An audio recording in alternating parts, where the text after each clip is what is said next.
So definitely technologies bring certain possibilities of being able to reach greater audiences and being able to engage people that perhaps wouldn't have otherwise been engaged. Do we learn anything by interacting with the passions? Do we learn anything by reworking them? I thought a lot about the question that you sent, because there's a lot in it in terms of what can be learned from sort of taking something apart and creating something new out of it. The idea that we can learn something about Bach in that, I'm still not sure that we learn something about Bach in that. I think we learn a lot more about ourselves in what we're interested in and what we produce afterward. It's part of creating a legacy for Bach, of a progeny that is of this moment, rather than trying to constantly chase after something that, as a lot of these conversations have pointed to, we only in some shadow of a way have access to any longer.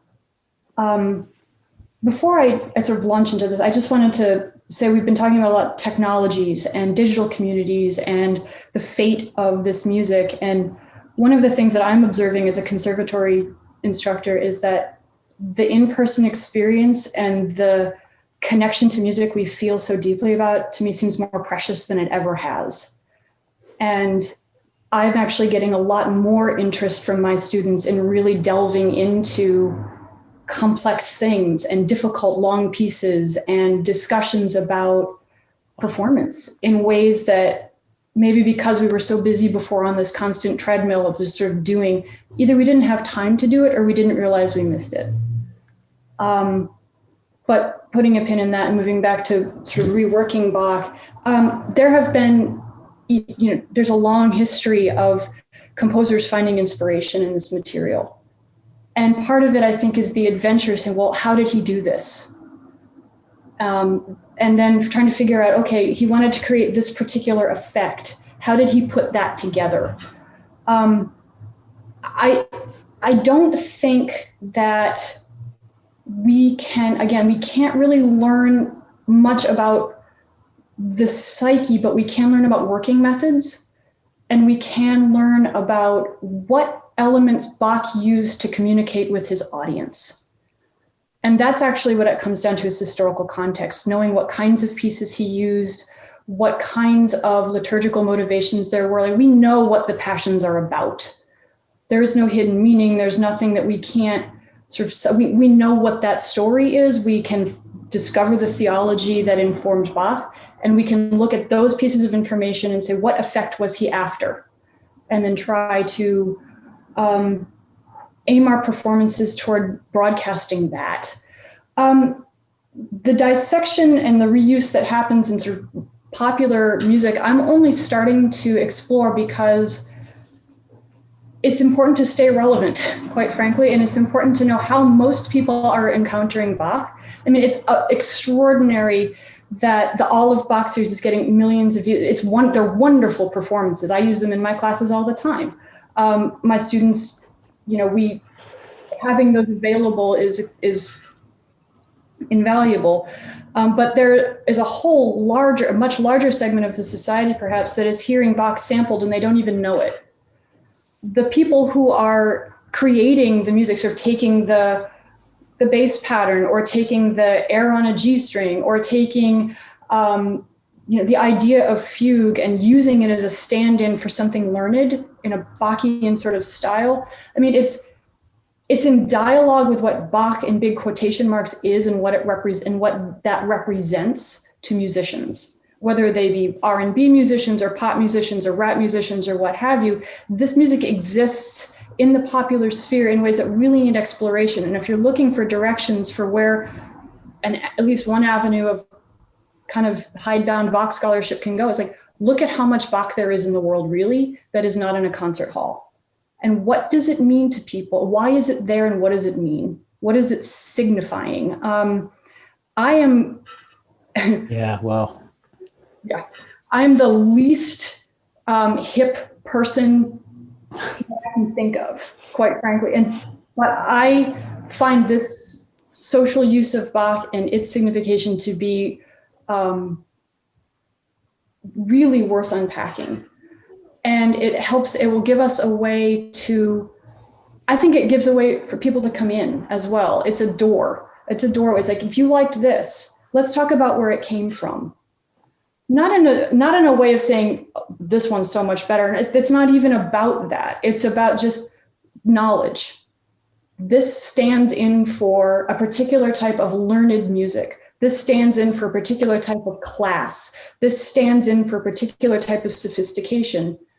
Why would that be so? How is it constructed, and how can I show you how that's done? So there's the technical aspect of it, and then there's the symbolic aspect of it, and there's just sort of the aesthetic aspect of it, all of which are worth pursuing. People know Bach and they don't even know that they know Bach sometimes. And the last thing I expected to encounter in Parliament Funkadelic was signification of Bach, but it's there because their keyboardist, Bernie Worrell, was a conservatory student. He went to the New England Conservatory and was there until almost graduation. And he studied this music, and he had a classical education, and he brought that into the most eclectic mix of music the 70s kind of had to offer, I suppose 60s, 70s, early 80s had to offer. So Bach is in the concert hall. Bach is in our services. Bach is also in the wider world in ways that we couldn't predict, but there's a life to this. There's a vitality. And while some things might not ever be the same, I think Bettina's right too. We have to allow for the energy of it to take it where it's going to go. I hope we don't lose the concert hall tradition of it. Well, and there are some aspects of the concert hall tradition I do hope we lose, but that's a different story. But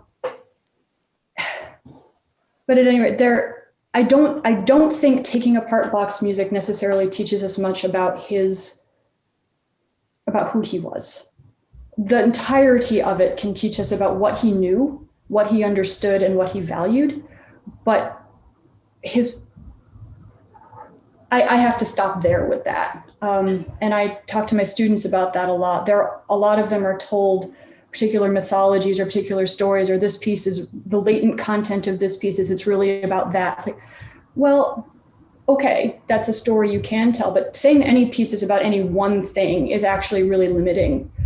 The story is yours to tell now. Bach has left us with this legacy, and it's ours to own and to shape, and hopefully, in a productive and respectful fashion. But even what you decide to do with it it's about the narrative that is important to you. It's not really about Bach. It's really about what we need from it, these associations, these communities, the experience of performing it, the experience of trying out something new. I'm not sure that is the most coherent answer to your question, but there's so much in it, and I'm actually more interested in what everybody else has to say about it than myself.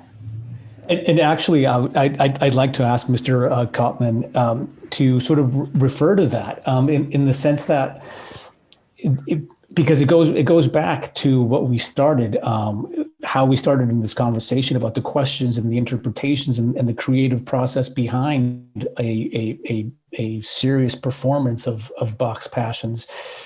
When you're rehearsing with your musicians, how much do you explore avenues with the musicians themselves in terms of perhaps just narrowing in on one instrument or one particular part, and work through with the musicians in your rehearsal space? Does that ever happen? Does that interaction, does that exploration ever happen as a communal group effort with your musicians? When we were recording all the Bach cantates, we did it in 10 years. I remember there was at some point a discussion about tempo, and it started from a theological discussion about this text tells something, and this should be slow because there's chromatism, etc. But the practical composition, I forgot which cantate it was, but the practical composition was slow tempo, quick tempo, and then slow again, which is logical.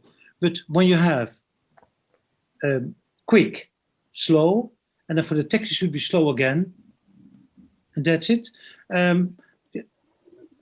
It's very strange. Everybody was secure that tempo from the chromatism should be slow, because chromatism is slow.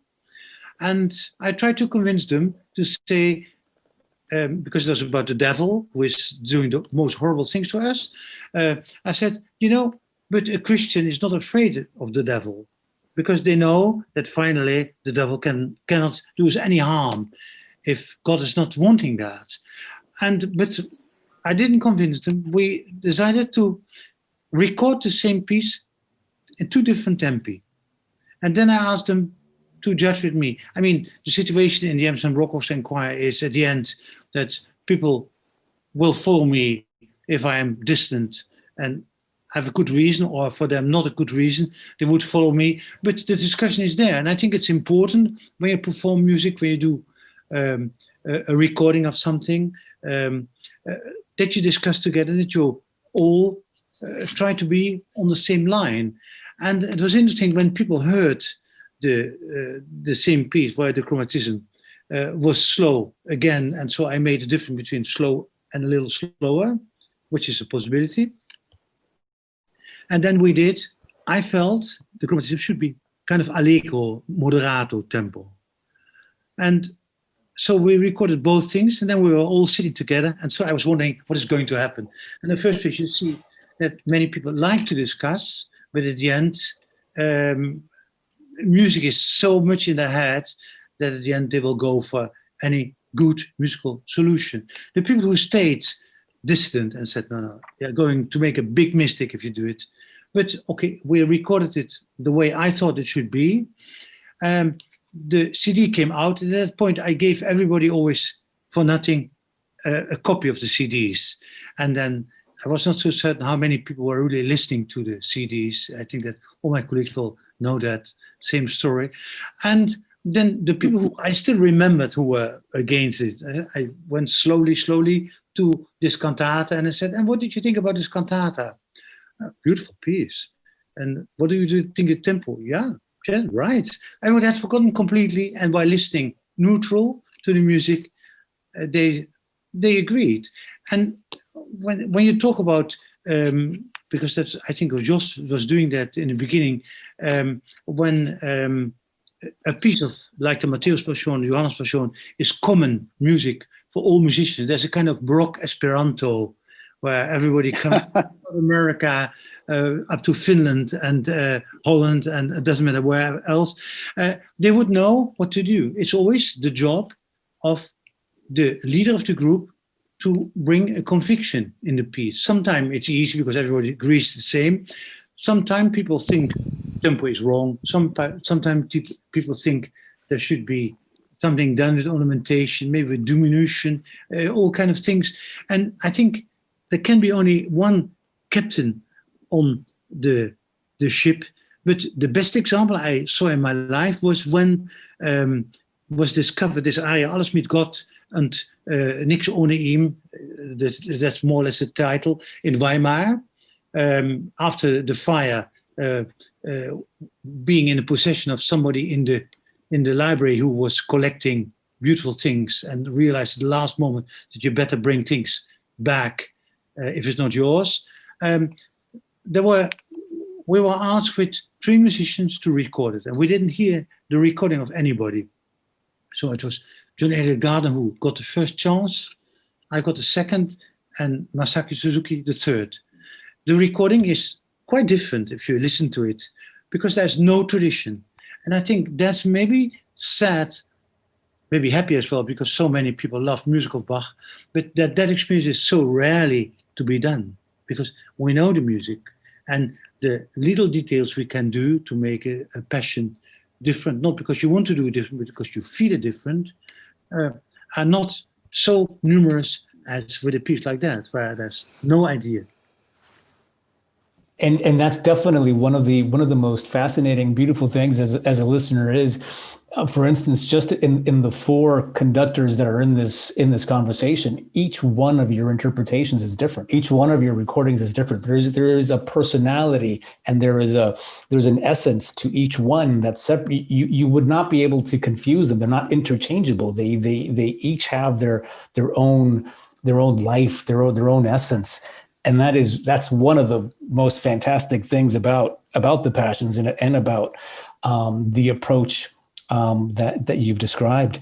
Going back a little bit to the idea of creating communities with all of Bach, Jos, maybe you could tell us a little bit about how you told us about the letters that you've received.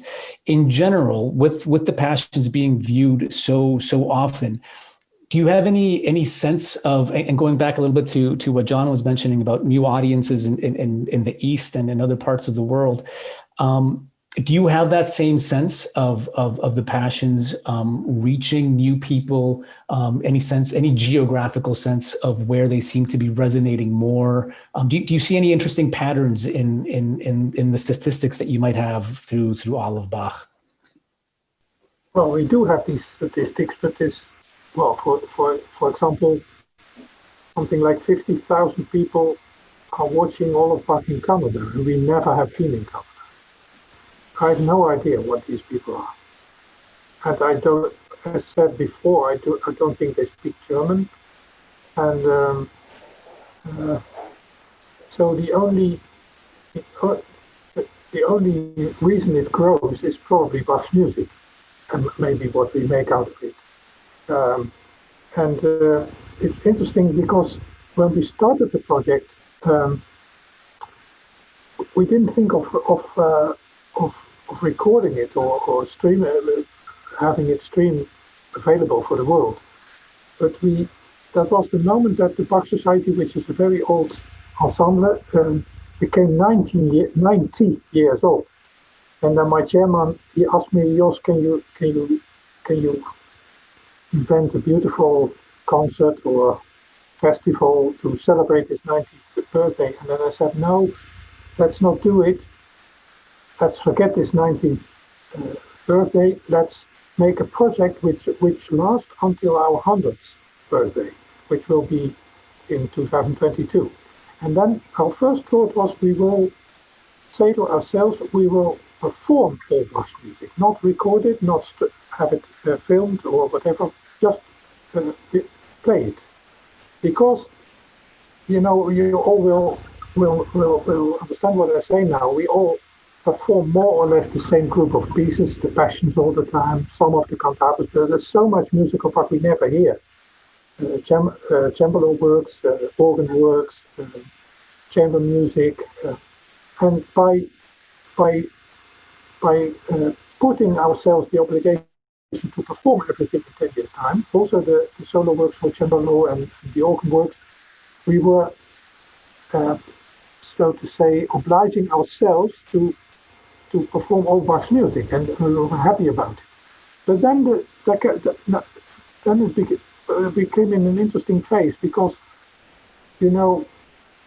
what is a piece for cembalo? One is performing in the Concertgebouw in Holland, Brandenburg 5, but it's completely nonsense. But you can't hear anything from the piece when you're sitting in the back of the hall. It's completely not clear what is happening there. And also, so then we thought, well, what would be the best way of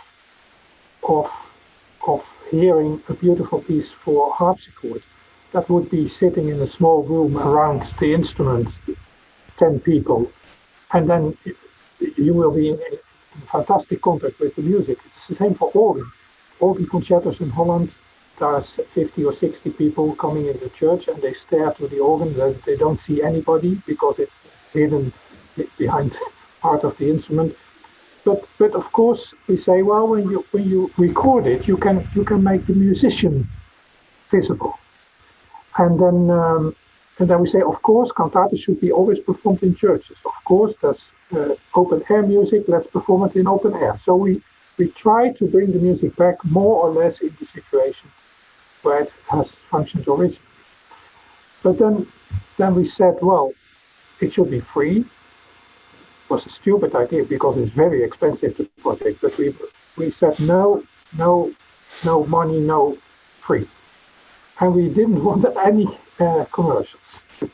So still until today, you don't see a Mercedes driving in your screen before you can listen to Bach. It's because we had the feeling it doesn't belong to Bach's music. And then we added another thing. We said, well, let the musicians themselves speak about the music they play or sing. And we had a sort of format. They were not allowed to talk about their children or their hobbies or their teachers, or it should be about the music. And so in the end, we recorded the 24 Prelude and Fugues from the first part of the Roundtable Discussion in the homes of 24 cembalo harpsichord players. And there you see, in an intimate surrounding, you see one Prelude and Fugue and a player who talks about the music piece performed. It's the same with the organ pieces. And, well, of course, it's limited because it costs lots and lots of money. But now there is on the internet already interviews with, I think, 300 or 400 musicians talking about the way they think about Bach's music and the way what comes in their mind, or technical things, but about the music and about Bach. And so we are sort of now, I think, we documentate a sort of era now. So these are the musicians between 2010 and 2025, and then in 50 years' time they will look in a strange way to what we did with Bach's music. But it's good. It's working more or less until today. But what we lack, of course, is what Lutz is doing, because you take much more time to bring the people in the music, and that was simply with such a big challenge not possible to do that for every piece, because you spend lots more time on one cantata, for example, than we do. All the performances are live. We have a little repairs after the concert, but there's never studio recordings, or so it's all live what you hear. And we didn't cut on expenses for camera and lighting, because that enables the listener and the viewer to be very close to the musicians. So we always have 4 cameras and good lighting, so that you can feel yourself very close and near the musicians themselves. And it definitely comes across that way. And it's a very valuable, I would imagine that it's a very valuable teaching tool as well, because there's the interviews and the access to the performances. It's a remarkable resource. It's a remarkable pedagogical resource, not just a simply enjoyable resource for listening to music. Rudy, I'd like to ask you a question, but I'm seeing that we've reached our officially agreed upon time limit. I've got to go somewhere else in about 5 minutes, actually. But okay. Don't worry. Then let John perhaps say something again now, if he has to leave us in 5 minutes. Yeah. Absolutely, John. Any final thoughts, comments, or challenging questions to leave us with? Well, no, I mean, it's wonderful to hear the multiplicity of interests here and how we all, have very different approaches, but often agree on the value of all this. And one thing that strikes me is that we've talked a little bit about how we can never know what Bach's actual person was. And what seems to me very striking about this music is how the way it's written, it actually creates a personality. Whether it's exactly the same as Bach as a personality is another matter altogether. You mentioned different conductors, again, bringing different personalities to the music without necessarily trying to. And I think that is an interesting thing to think about, is that our identities are actually often forged through art and the way we interact with art, and that's exactly what I think we see happening with the the current culture of listening, streaming, and taking bits of music out of context. And it's I suppose the interesting question that remains for me then is in all this huge variety of the use of Bach's music, either all of Bach or bits of Bach, depending which way you look at it, what is it about this music that makes it valuable in so many different contexts? Would the same be true of any piece of music that we might agree is a good piece of music, or is there something that the Bachian mindset, or I shouldn't say Bachian mindset, but the mindset that seems to be implied by the way this music is put together, is there something we can learn from that about the variety of communities and variety of listening practices which seem to be happening today? So it's a question really rather than anything else, but it's an interesting, very interesting discussion. So thank you very much for having me here, and I hope the rest of your discussion goes well, and hopefully we'll all meet again fairly soon, perhaps even in embodied circumstances. That would be absolutely wonderful. John, thank you so much. Really, it has been an incredible and immense honor. Thank you so much. And for me, see you soon. So Rudy, I'd actually like to ask you a specific question, but before I go on with my questions and my doubts, is there anything that you would like to add or anything that you would like to ask from what we've been discussing? Well, I think perhaps I would like to add that I see two layers. The practical layer, I got the feeling I want to have really fine musicians who are interested and have got their Baroque culture, like we heard it, this Esperanto feeling of performing. And I made the experience that exact timing is very important, good intonation, good phrasing. But I think in some way it's very important to have this knowledge about the way Bach writes, the analysis of his works, the lines, the conductor knowing the brace, the viola, knowing the second oboe, the interaction, and who is capable sort of to get this thing really together. I think a very important thing is a very fine performance. And it can be in another way. I think of Mengelberg, who did it in the 30s of the last century, very, very impressive, or also Karl Richter. And I think if a conductor's got an idea, it will be a great surplus for the orchestra. And if they like to perform like the conductor gives the idea, I think what Tone said before, he said, try this, why not like this, like this? And of course, it's also a technical aspect that sometimes the singer can't do it faster. And the singer who I ask for is, of course, very important. And this background knowledge, I think, like studies about theology, studies about the way Bach taught his pupils. And of course, let's say my experience as improvising teacher, I was teaching for 25 years in the Schola with historical methods. And I saw when I tried to compose in the style, it's not Bach which develops, it's Rudolf Lutz using a Baroque language. But the knowledge of a language, I think, is a very important thing to get. And the other thing is when you release the music, like say we have our big fan club. We've got more than 300,000 fans on Facebook and things. They come from Latin America. I think it's the enthusiasm. You want to do it. It's what Joe said in his speech. How do I feel? What will happen now? I want to have a lively idea, and also what the ladies were talking about. Take this piece out, do it with a pop band. I want to perhaps tell one little story. I was working with high school students. They had their sneakers, they had their baseball caps, with a cap backwards. I didn't think they were very interested.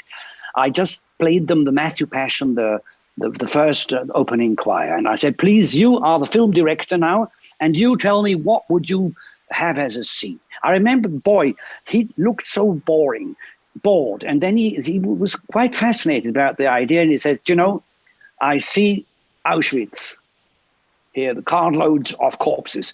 I tell you, I couldn't say anything anymore. And I said, yes. When I conduct the piece now, I always have to think of that 17-year-old who told me what he thought. And that's the magnificent thing about Bach. He translates the words into music, and this music is like the essence of what is. And that's why I've also sometimes got the feeling I know him, but I imagine if we would encounter John Sebastian, we might be quite astonished what a guy he was. And building on that story of that student, Bettina, I wonder if maybe we could rephrase our initial conversation about Bach's music being taken out of context as a negative thing, and maybe should we strive maybe to take it more out of context and put it into hands of people that would not sort of experience it or perhaps not think they want to experience it, such as in that example of the student who would maybe under no other circumstance would ever want to have anything to do with Bach, but then suddenly he's presented with it and he's presented with the Passions and he comes up with his own vision and who knows what could happen after that. Is that something that we should be looking towards? Actually putting it out of context actively? I mean, probably the short answer is yes. I mean, you know, I am very, very attached to my version of the concert hall experience of Bach. It is an amazingly powerful way of experiencing this music, and you know, I sympathize with Ellen. I wouldn't want that to disappear, but that's not actually, you know, anywhere close to an original experience, obviously. I mean, we've talked about that, but I mean, more to the point, I think there is a way in which, and this has also come up, Bach can get you in so many different ways, right? So yes, there is the side of you immerse yourself in the theology and you appreciate the way in which the music translates theological meaning and pictorial imagery into music, and that is very powerful, and it really enriches your appreciation of what is going on. But it also gets you viscerally, it gets you emotionally, it gets you spiritually, in ways that don't necessarily rely just on that appreciation of the detail of translating text into music. And all these things can exist alongside, and in different listeners and different communities of listeners at different times, different elements of that will have been foregrounded or not. But the main thing I want to avoid is, I think, that question that you raised, Camilo, actually, should I be worried? I think that is the killer. That's the sense of, this is not for me because I don't understand it. I can't approach this. You know, this is somewhere else. And so that's why I think there is a real need for that sort of democratizing, if you want to call it that. And I think it is that is, in a way, well, one of the things that makes Bach's music so versatile and so appealing is that it has that multi-layered potential for meaning and that multi-layered potential for very profound effects on people in very, very different ways. And I think it's only in our interest to be attuned to and in terms of our scholarship, explore, and in terms of our performance, enable these different layers of responses without anyone having to feel worried that they're not quite getting it right. That's a great way of phrasing it. I love that. And I'm wondering if maybe, Upton, if maybe you've had an experience perhaps that you could maybe share in which you have maybe taught someone to enjoy Bach, or you've given that opportunity directly with someone that you've interacted with who maybe had thought that Bach was something inaccessible or not something that they were interested in, and then that maybe somehow you were able to transmit something to that individual. I don't know if you've ever had sort of that experience. I think in Holland they speak about Bach as heavy music, difficult music. It's the music when a statement dies, then you hear Bach. Apparently that works, not only the air from the third suite, but other music as well. And if you tell people, but Bach is not only such a heavy music, you can listen to Bach's music on a level, beautiful melody. You can listen down to incredible what's happening there in composition technique and everything in between. And I think if people are open, I see it with young people, if they are open, they love Bach. If they are already 15, 16, and they have learned too much from their piano teacher that Bach is too difficult, that's music you should go to, music which is more easy, then I think you do something very bad and very wrong. But what came to my mind, it's not so much a thing of education. I remember a cantata, and maybe Rudy knows which cantata it is, because I'm bad at knowing the numbers of cantatas. There was a recitative, and you need to understand German.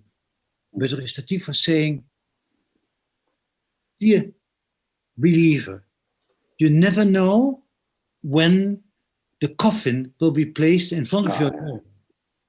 So be ready.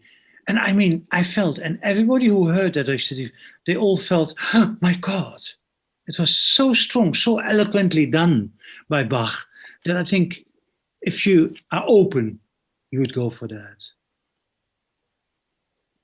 I think it's BBW 20. I'm not quite sure. I'll have a look afterwards. Yeah, me too.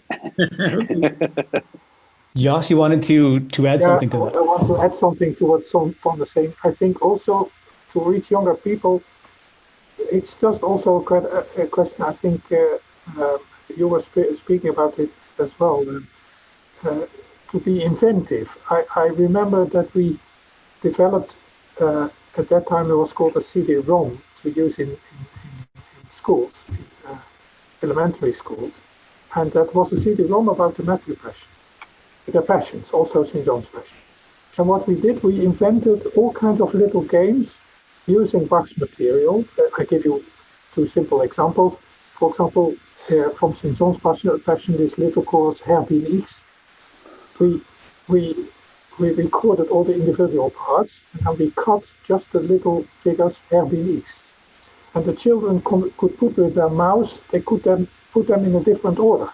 So they could make atonal music out of it, and then sometimes a pattern came out, and then sometimes almost 2 bars like Bach, and then gradually they became into the music, and then when they hear Bach, they were astonished. Or for example, in the same program, there is at the end of the Blue Tenor aria, the Matthew Passion, there's this phrase, es ist so Schlange worden, with the picture of the snake. And then we recorded all the individual notes, and with the mouse they could change the shape of the snake. So it starts and ends more or less the same. And the children were playing all the time, and later when there was not an effort to make the last step to the real Bach's music, because they with their own language they became familiar with elements from the music.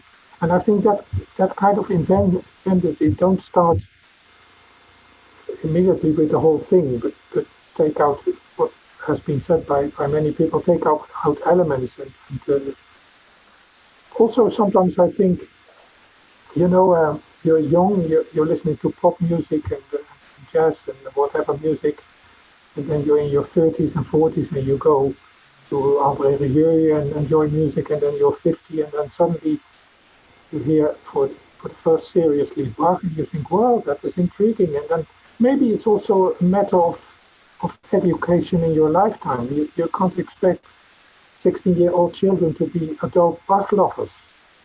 Not all of them anyway, but so it's we in the music center here in Utrecht, it's called Tivoli Vredenburg. They have a very interesting experiment already for 2 years. It is very popular, and they have in the concert building they have a big hall for pop music for 2,000 seats or something like that, and there's also a big hall for classical music, also 2,000 seats. And then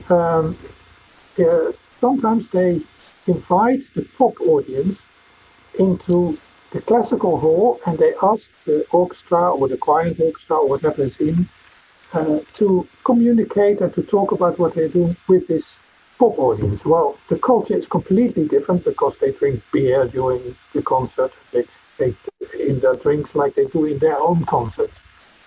And they talk with each other during the music, and there's silence when something interesting is happening.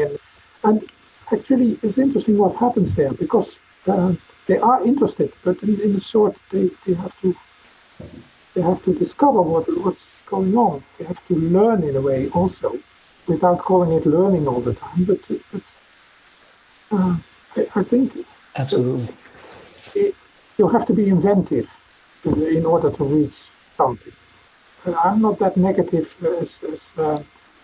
as John Butt about future of classical music, but it is puzzling in what shape classical music will be eaten, so to say. Because we're sitting still in concert halls to a basic concept of the 19th century. We are not allowed to talk. We sit next to people we don't know. That is a strange concept for listening to music. So I can imagine that concept of eating classical music is changing in the coming 50 years, let's say, that people are enjoying in another way. I'm not sure concert halls will survive. Maybe for just special repertoire, but in a way, as I said before, I mean, for my ears, it's stupid to perform Palmer 5 in the Concertgebouw. Why is it still programmed in that kind of halls? I mean, people should protest and scream, I want my money back, because you can't hear anything of the harpsichord part. And so right. It's also this question about size. I mean, we didn't talk about the solo and tutti question. Tom, you know everything about it. It's of course puzzling that Bach never used the word choir. Not when it's obviously solo, but also not when it's obviously tutti. But I'm sure that this discussion is a little bit polluted by the fact that we have to perform so often in big halls where you need some more people to just to make impact. So it's different. Absolutely. Maybe you'll still remember that moment when we did our first concert with the Bach cantate. So we were doing concerts and then recording it at a different place. It was in the Concertgebouw.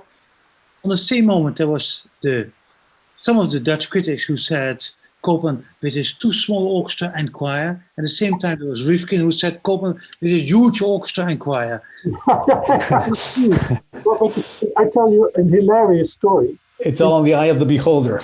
Yeah, in the Festival of Early Music, long ago, they had lunch concerts, and they were very popular because they were free. In Holland, if you give a free concert, then it's packed. People don't have to. And there was a lunch concert. Bob van Haspelen was playing the clavichord in the big hall of Vredenburg.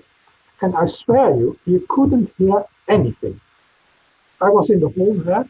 Sometimes you hear a fragment of the music, but when he was playing soft, the noise of the breath of the audience and the codes was bigger than the noise of the clavichord. And nobody was protesting. It's like the nieuwe kleren van de keizer. What's that in English? Yeah. We know what you mean, yeah.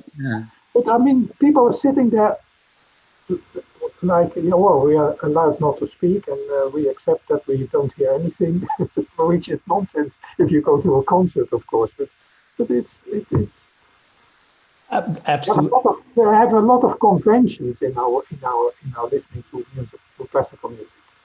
And I'm afraid to say that also in the hip performing circles, there are in now already lots of conventions as well, the way we perform. You spoke about tempi, Tom, but that is the discussion in itself, because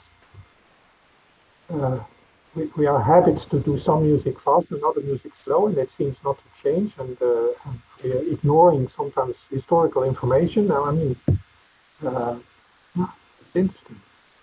Ellen, could you maybe add some thoughts to that interactivity and just the teaching through interactivity? Generally speaking, so I'm actually tasked with writing a book for Oxford University Press on the Matthew Passion, to teach it to the general audience. I'm working on it now, and one of the things you always have to think about is somebody who loves this repertory and wants it to survive is how you bring people in. So this conversation has been very interesting. We can notes over time. But sort of introducing students to the pictorial element and raising people's awareness to the things that they can hold on to gives them ways of kind of making it through and feeling familiar and welcome into the piece. I was also thinking about something Bettina had said to you as well, Camilo, about this idea of should. I hear a lot from students and from musicians and from, as I've worked at the conservatory, lots of discussions about how we go about performing this stuff when there's such a long history of recordings and so many different ways of gathering information and historical information and how to apply it, and it can feel paralyzing and intimidating. And what I tell them always is, and I firmly believe myself, is that it all depends on what your claim is. What do you claim you are presenting? And if what you claim you're presenting is, this is my interpretation, this is a freshman, this is what I'm doing, it has not got to do with Bach, it has not got to do with these sources, it has not got to do, it has to do with what I personally like, and you're putting it out there that way, then I see no conflict there. If you're, on the other hand, claiming that you are presenting something as it was heard in Leipzig in 1724, you need to be a little bit more careful about that. That is a different sort of boast. I think that we can really put people off by offering them so many shoulds. There should not be shame in this. And my dear mentor, Dr. Vater Christoph Wolff, always says, like, Bach scholarship is the steepest climb there is. And it can feel intimidating just for young students, for graduate students even, to want to even approach this as a subject of dissertation material. We've done this to ourselves in a way by getting so bogged down in specifics and talking, and I speak to the musicologists and the scholars, saying, like, making it so impossible to find a place to start. And in that way, to survive, to ensure our own survival, we have to do better. We have to do things like podcasts and webinars and make things available on YouTube and give people the resources that they need, and give the cantata series things as Mr. Lutz is doing, and have the wonderful performances and books out that Mr. Koopman and everyone else. Like, we have to give it to people rather than holding it back like this. And Bach, with the quotation of Marx around him, has such a, it is awe-inspiring, but it can also be, it can be off-putting, because you do need a level of education and access. There has to be a level of equality, at least in American society there isn't anymore.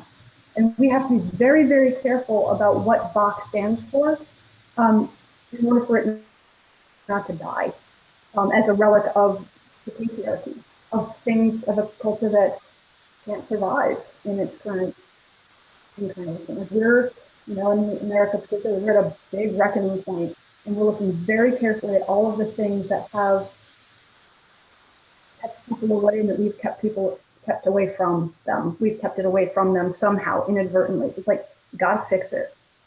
Bach is a precious thing, and making it more accessible certainly does not take anything away from that. I would only say, if Bach is not suffering, you can do what you want. I mean, I don't like Bach on the piano. That's my problem. I think it doesn't sound so well, particularly if it's fugal things. But if Bach is suffering, you should be careful, because we are not the same level as Bach. Well, Bach's suffering is over, with all due respect. I mean, I also have very particular standards for what I like. I don't want to hear Bach on the piano. I don't want to hear Passions in a certain way. But that doesn't mean nobody can. Yeah, true. And if what they're trying to say is Bach really meant to write this for the Steinway D, and I'm going to teach all my students that is wrong. But to say I want to enjoy playing Bach on the piano, please do it. Yeah. Love it, enjoy it. Here are some other options, and that's what I think we have to do. I always tell my students, this is what I like. We don't have to be a policeman for somebody else, but for yourself, I think it's an important thing, even to admit that there are many truths, but at the end, we want to hear Bach as much as we know on this moment, and Jos is right, in 30 years, there will be a different Bach than now, which is normal. And I mean, if I hear the Concertgebouw Orchestra in 1930 with Mengelberg and Bach, then for me it's more Wagner than it's Bach. But at that time, it seems that Wagner and Bach were completely different things, and the conductor would go for that. So things are much more subtle maybe than we think. But we should be honest. Yeah. And sorry. No, I think I was just going to say that that's also what I understood from you, Ellen, is that there's enough Bach for everyone, in the sense that if you want the historically informed performance, that should be available. And if you want to tinker with it and rework it and reinterpret it, that should also be available, if I understood you correctly. I mean, I actually think there are numbers of ways. There are a variety of historical performances, as witnessed by the people gathered in this webinar.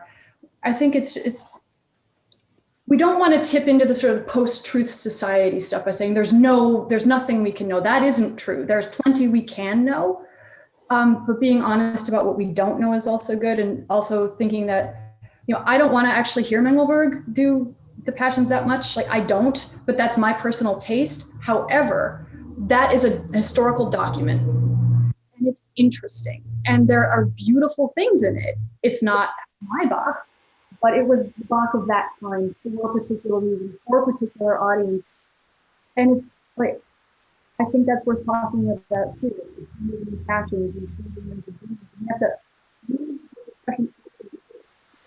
to feel safe to do things differently. And that's all I have to say.